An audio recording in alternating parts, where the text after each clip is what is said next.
Welcome into TV24's Primetime Sports. I'm Gerhard Mathangani, once again joined by Chase Robinson in Hoover for the second of 4 sessions of SEC Media Days. 4 schools making the rounds today, Chase. And you know, the big headliner today, Kirby Smart, the new Georgia head coach. Smart, he spent 8 seasons as a defense coordinator under Nick Saban. He has his first head coaching job now, and of course, it's going to take some adjusting for Kirby Smart. There's a lot of tough decisions that have to be made. You're running a program, and a lot of times you're the face of a university, and I think that's really important, the way you handle that. And I had nobody better to train under than Nick, and so it's been an adjustment, but I'm very comfortable in the seat I'm in now. Former Georgia coach Mark Richt, who is a great coach but not really known for being intense and up-tempo. So one of the major differences the players have seen so far is that up-tempo style, even in practice. The things are a lot quicker on and off the field. As individuals on the team, you know, academics, he's very big on that. You have to think on the fly. You have to really be prepared because you don't have that time to say, hey, coach, can you explain this entire play to me and all the different checks? It's like, you know, what's this check or what's this term? You only have those quick little questions, so it's almost replicating, you know, a game. Of course, that's extremely hard to do in practice, but I think that's the next step in terms of making a game-like. A lot of question marks on the offensive side of the ball with both Nick Chubb and Sony Mitchell, both questionable for the season opener due to injuries, but Smart is still confident in his team. There's question marks all around this team, in my opinion, because no job's safe, and we want that competition. We certainly got some answers in the spring. We got some progress in the spring, but we've still got some to do moving forward. Hard to believe, but Dan Mullen is heading into his 8th season as Mississippi State's head coach. Mullen and school officials have had to answer some tough questions about the addition of 5-star defensive lineman Jeffrey Simmons. He'll have to serve a 1-game suspension after hitting a female on video in March. We did then have a discussion with the players on the team, because, you know, I think a lot of them had saw 10 seconds of video and that's all they knew. And I think after having the discussion on the team and the entire situation, I think there was a lot more comfort with everybody on the team with him being part of our football family. For the first time in 4 years, someone other than Dak Prescott will lead the team on offense. The 2-time All-American and most decorated player in school history is on to the NFL, leaving the team some huge shoes to fill. We'll miss him a lot because Dak has broken a lot of records at the school. He's been the vocal leader for the whole team, commander-in-chief, I would say. I mean, when Dak speaks, everyone listens. He's an irreplaceable guy. He's a great leader.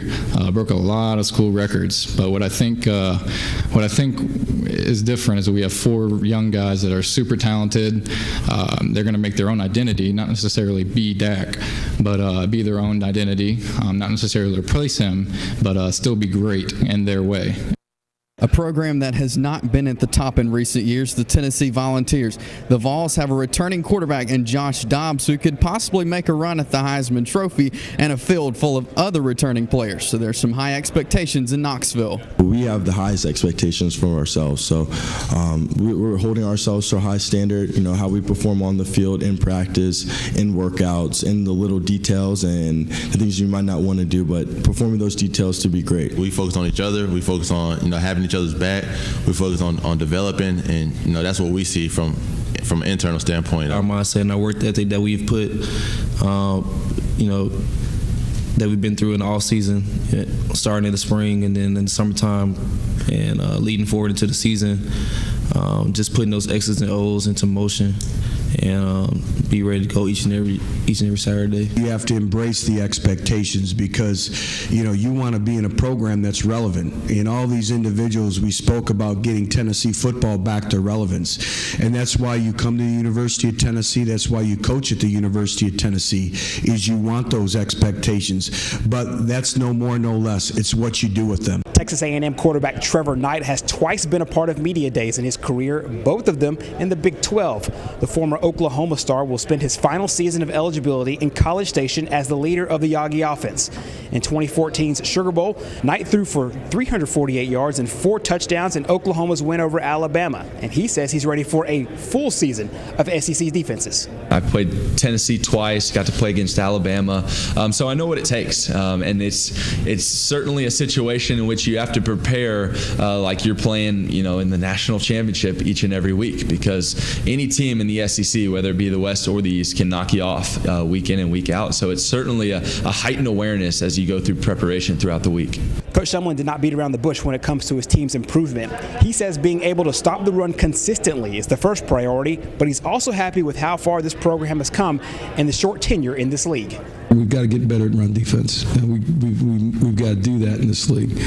So statistically, we were better. Still a little poor run defensively. If we can make that stride defensively, we can have one of the top-tier defenses in this league because our talent level is there in the front and in the back end. With this, another year under our belt, hopefully we can keep on improving with this scheme, so we can maybe crack the top 25. But we know that under Coach Chavis's tutelage, that we can do a lot better. Well, Gerhard, that's a wrap on day number 2 here at Media Days. Full day on slate for tomorrow. The Alabama Crimson Tide will headline things first thing in the morning. Then we'll see Arkansas, Kentucky, and Missouri's new head coach. It's always an interesting thing when Alabama comes to town, but of course, as you said, a full day tomorrow. Lots of interesting storylines heading in tomorrow. And of course, if you're an Alabama fan, you want to catch a glimpse of the Tide and head coach Nick Saban, you have to get to the Winfrey Hotel bright and early. Chase Robinson and I will be here in Hoover. We will have a complete wrap-up of the third session of SEC Media Days tomorrow night. That's it for sports. Chris returns with the final check of the weather after the break.